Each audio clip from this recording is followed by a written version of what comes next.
तो बाबा बागेश्वर धाम सरकार जो अपनी कथाओं, दिव्य दरबार और सनातन पर प्रवचन की वजह से चर्चाओं में रहते हैं, लेकिन बाबा बागेश्वर धाम सरकार बनने से पहले भी धीरेन्द्र शास्त्री की एक यात्रा है जिसमें गरीबी और संघर्ष की कहानी है। साथ ही संसाधनों की कमी में शुरू हुई कथा भी भक्तों की समस्याओं का समाधान करने का दावा करने वाले धीरेन्द्र की खुद की जिंदगी भी किसी चमत्कार से कम नहीं है, जो अब अपने देसी अंदाज में विदेशों तक डंका बजा रहे हैं।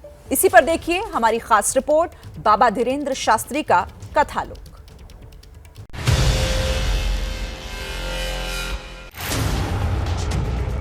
धीरेन्द्र शास्त्री या फिर बाबा बागेश्वर धाम सरकार। आज भले सोशल मीडिया से लेकर मेन स्ट्रीम पर सिर्फ इस चेहरे की चर्चा हो, लेकिन इस शोर से पहले धीरेन्द्र शास्त्री ने गुमनामी और गरीबी की लंबी यात्रा को पार किया। धार्मिक चैनलों पर धीरेन्द्र शास्त्री की कथाओं को दिखाने की होड़ है, लेकिन एक वक्त वो भी था जब धीरेन्द्र शास्त्री को टीवी देखने के लिए पड़ोसियों के दरवाजे पर जाना पड़ता था। पहले तो टीवी प्रायः कम होती थी, सब देखने जाते थे, तो हम भी जाते थे रोज टीवी देखने। हम भी सबके बीच में जाकर बैठते थे। नया नया शौक, बचपना तो था ही। एक बार उन महोदय को पता नहीं, हमारा समय चक्कर खराब था, इसलिए हो सकता है, उन महोदय ने किसी बात पर रुष्ट होकर के हमसे तो डायरेक्ट नहीं कहा, और बगल में बैठी अपनी मां से कहा कि ये रोज रोज आ जाते हैं देखने के लिए, बंद करो टीवी। और टीवी उन्होंने बंद कर दी। हम खड़े भये। बचपन से ही भावनाएं हनुमान जी के प्रति खूब दृढ़ थी, तो याद आ गई हमें वो बात कि बन जाते हैं लाखों रिश्ते जब पैसा पास होता है, टूट जाता वो रिश्ता गरीबी में जो सबसे खास होता है। हमने उनको कुछ बोला नहीं, हमने ये भी नहीं कहा कि हम चले जा रहे, ये भी नहीं बोला कि हमारे कारण आपने टीवी क्यों बंद कर दी, हमने ये भी नहीं बोला कि हम आज से नहीं आएंगे, बहुत हो गया, नहीं। मुस्कुरा कर अच्छा जी सीताराम। अपने इन्हीं निजी अनुभवों के किस्सों को धीरेन्द्र शास्त्री कथाओं के बीच में सुनाते रहते हैं। पहले भक्तों की आंखों को नम कर देते हैं और फिर अपनी उपलब्धियों का छौंका लगाकर जोश भर देते हैं। मान होकर के हमने प्रण लिया कि अब अपनी जिंदगी में हम टीवी तब देखेंगे जब अपने बाप की होगी, नहीं तो लौट कर देखेंगे बस। फिर क्या श्रीमान, आप सुनकर के आश्चर्यचकित होंगे, विदिन हमने 1.5 वर्ष में, आज भी हमें याद है, 3800 रुपए की मैक्स टीवी खरीदी, ब्लैक एंड व्हाइट। 3800 रुपए की मैक्स टीवी, वो भी ब्लैक एंड व्हाइट खरीदी, ला करके घर पर रखी, चालू की। अब इसमें तुम ये मत मानना कि बचपन से ही हम शक्तियां चलाते रहे, नहीं, किस्मत से उनकी टीवी जल गई, हमारी नहीं। वो भी आए, वो जब आए तो बोले महाराज जी अपनी तो थी टीवी, आप पैसा क्यों खर्च कराए? हमने कहा धन्यवाद। वो बोला हम समझे नहीं, हमने कहा थैंक यू। वो बोला हम समझे नहीं, हमने कहा बूंदी खाओ। वो बोला हम समझे नहीं, हमने कहा ये तुम्हारी ही कृपा है, वरना ये हम ले नहीं पाते प्यारे।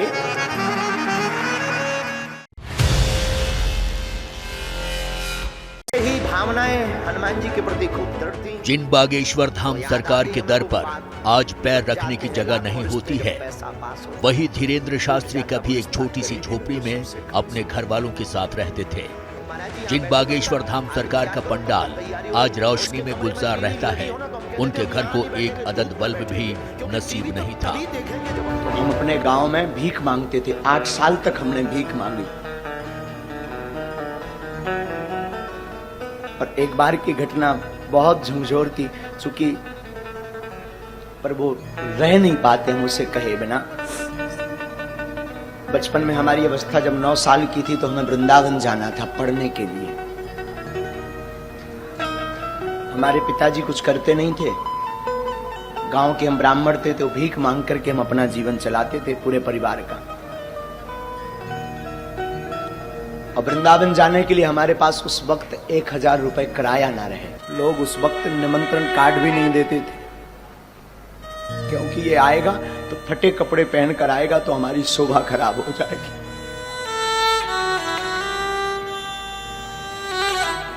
श्रीमान 2000 रुपया किराया नहीं मिला था हमें वृंदावन जाने के लिए। क्योंकि लोग इसलिए नहीं देते थे क्योंकि ये चुका नहीं पाएंगे।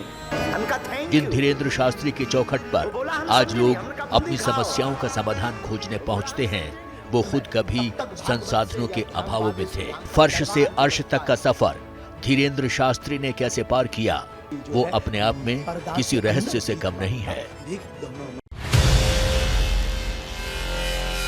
चले आओ बागेश्वर बालाजी के दरबार में, जो मैंने ठटरी न पार दी। धीरेंद्र शास्त्री के प्रवचन और दिव्य दरबार में भक्तों का अंबार सिर्फ भारत ही नहीं, विदेश की धरती पर भी खूब लगता है। लेकिन 7 समंदर पार जाकर भी धीरेंद्र शास्त्री अपना देसी अंदाज नहीं छोड़ते हैं और फिर भारत लौटकर वहां के अनुभवों की किस्सा गोई भी करते हैं। प्लीज कम हियर गुरु।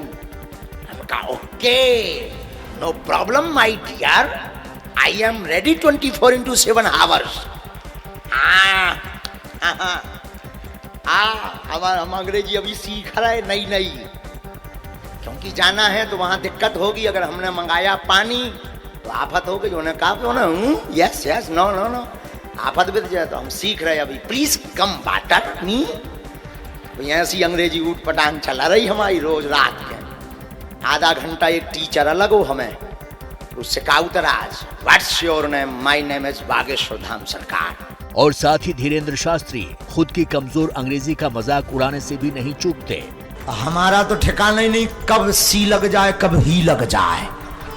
अंग्रेजी को स्वयं सेट करना पड़ता है कि सी लगूं या ही। हमारी तो ऊंची वाले लेवल की है, पड़ी है ही नहीं है। वहां पर अंग्रेज हमसे बोले कि आप अंग्रेजी सीखिए, कुछ लोग हमसे बोले आप अंग्रेजी सीखिए। हमने कहा तुम हिंदी सीखो, हम सीखना थोड़ी आए। हम अगर अंग्रेजी सीख गए तो तुम्हारे रास्ते में ना ढल गए, तुम सीखो ठटरी के बरे हरो। धीरेंद्र शास्त्री का यही अंदाज उनके भक्तों को और करीब लाता है और इसका प्रमाण उनकी कथाओं में जुटने वाली भीड़ भी बयान करती है। बार बार थैंक यू।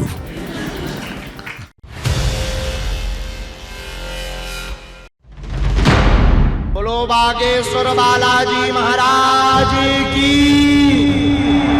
आज भी ईश्वर है और आज भी सनातन में ताकत है। बागेश्वर धाम के पीठाधीश्वर धीरेंद्र शास्त्री सिर्फ अपनी कथाओं और दिव्य दरबार के लिए चर्चाओं में नहीं रहते। आजकल 2 दिना से तो हम खूब वायरल हो रहे भैया। अरे का करना भैया, हमारे जलवा हो गए भैया। बल्कि सनातन का झंडा भी उतनी ही मजबूती से गाड़ते हैं। सनातन को ना तो कोई मिटा सकता है न कोई झुका सकता है। और जब कोई धीरेंद्र शास्त्री के दिव्य दरबार वाले उपायों पर सवाल उठाता है तो बाबा इसे सनातन पर हमला बताने से भी नहीं चूकते। आज रायपुर में इतिहास लिख गया। इतिहास में कभी किताब उठाई जाएगी तो एक बात कही जाएगी कि भारत के इतिहास में एक ऐसा दरबार लगा था कि जब पूरे देश की मीडिया जहां बैठी थी और उनके मुंह पर तमाचा मार दिया था।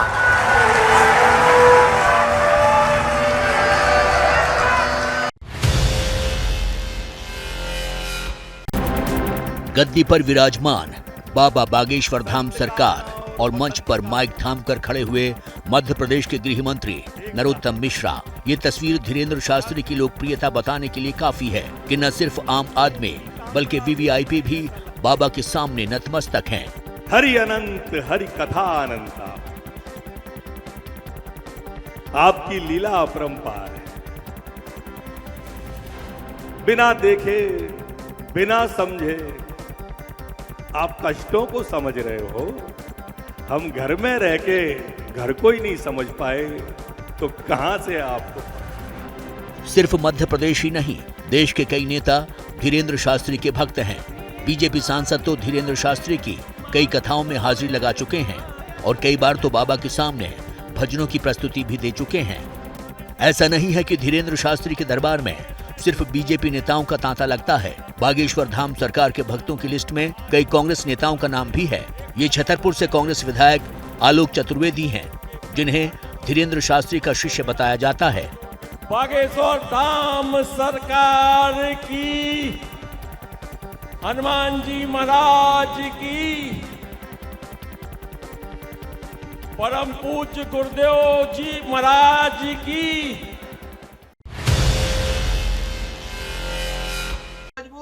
क्या मजबूरी मजबूरी है मेरी, बताइए। मैं अभी आपको बताती हूँ कि मैंने ओए होए होए होए होए। नमकीन के चटकारे लेते हुए टकटकी मार के डिबेट शो को पॉज रिपीट कर करके देख रहे हैं जोगिंदर जी। इनकी तरह आप भी देखें अपनी फेवरेट डिबेट्स को रिपीट कर और डाउनलोड कीजिए एबीपी लाइव ऐप अपने स्मार्ट टीवी पर।